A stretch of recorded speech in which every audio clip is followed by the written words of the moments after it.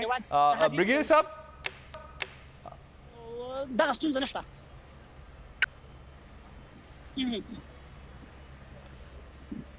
ठीक। जवाब साहब, can you please talk in English, because like you know अगर आपको if you can't speak in Urdu we can conversate in English. English में कर सकते हैं लेकिन इतनी क्लियर नहीं होगी। ओके ओके, आपका पॉइंट आ गया। हमारे साथ ही मौजूद रहेगा अरशद यूसुफजई ने भी हमें एक बार फिर से ज्वाइन किया है, काबुल में मौजूद हैं। अरशद साहब, एक तो बताइएगा कि जवाद साहब ने जो हमसे बात की थी उनका क्या कहना था, दूसरा इससे पहले भी ब्रिगेडियर साहब से भी जो पूछ रहा था, जो दहशतगर्द ग्रुप्स हैं अफगानिस्तान में, क्या उनका मुकम्मल तौर पर खात्मा मुमकिन है?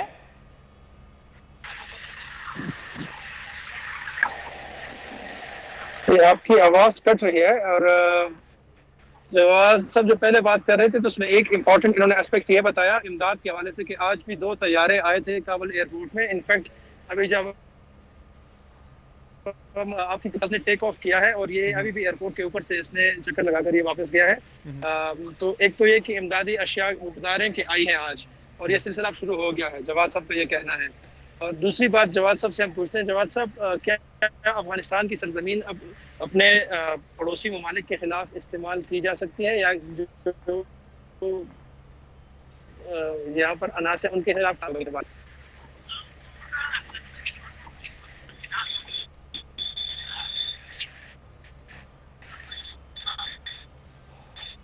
अर्शद साहब, अगर जवाद साहब को मेरी आवाज आ रही है तो मैं उनसे सवाल कर लूं।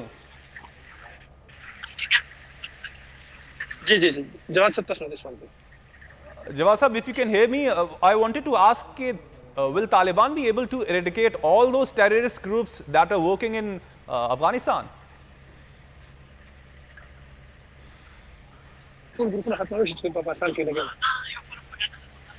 आई गेस जवाद साहब को हमारी आवाज नहीं पहुंच पा रही है। अच्छा ब्रिगेडियर साहब, आपकी जानिब मानना चाहूंगा। ब्रिगेडियर साहब, आप क्या समझते हैं पाकिस्तान के लिए अब जो इस वक्त मौजूदा सूरत हाल है अफगानिस्तान की, पाकिस्तान के लिए किन किन चैलेंजेस का सामना दरपेश होना पड़ सकता है? पाकिस्तान के सामने कौन कौन से चैलेंजेस हैं जिनको कोप करना पाकिस्तान के लिए बहुत जरूरी है? मेरे ख्याल में सबसे बड़ा चैलेंज या पाकिस्तान की सबसे बड़ी उम्मीद जो वो कर सकते हैं वो ये है कि अफ़गानिस्तान के अंदर जो हुकूमत है ये कामयाब हो, और मेरे ख्याल में उसके साथ पाकिस्तान की कामयाबी ही कामयाबी है। दरअसल इनके आने के बाद जो ग्रुप्स अफ़गानिस्तान में काम कर रहे थे और बाहर की क़ुव्वतें जैसे इंडिया है या इवन अमेरिका जो है वो उनको इस्तेमाल कर रहा था पाकिस्तान के ख़िलाफ़। अभी उन दहशतगर्द ग्रुपों के पीछे से बेसिक चीज़ होती है फाइनेंशियल, वो चीज़ें वो रुक गई हैं, वो हट गई हैं।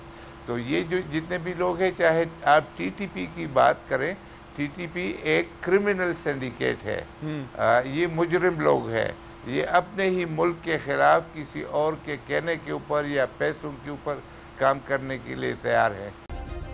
सब्सक्राइब करें और बेल दबाएं ताकि कोई खबर रह न जाए।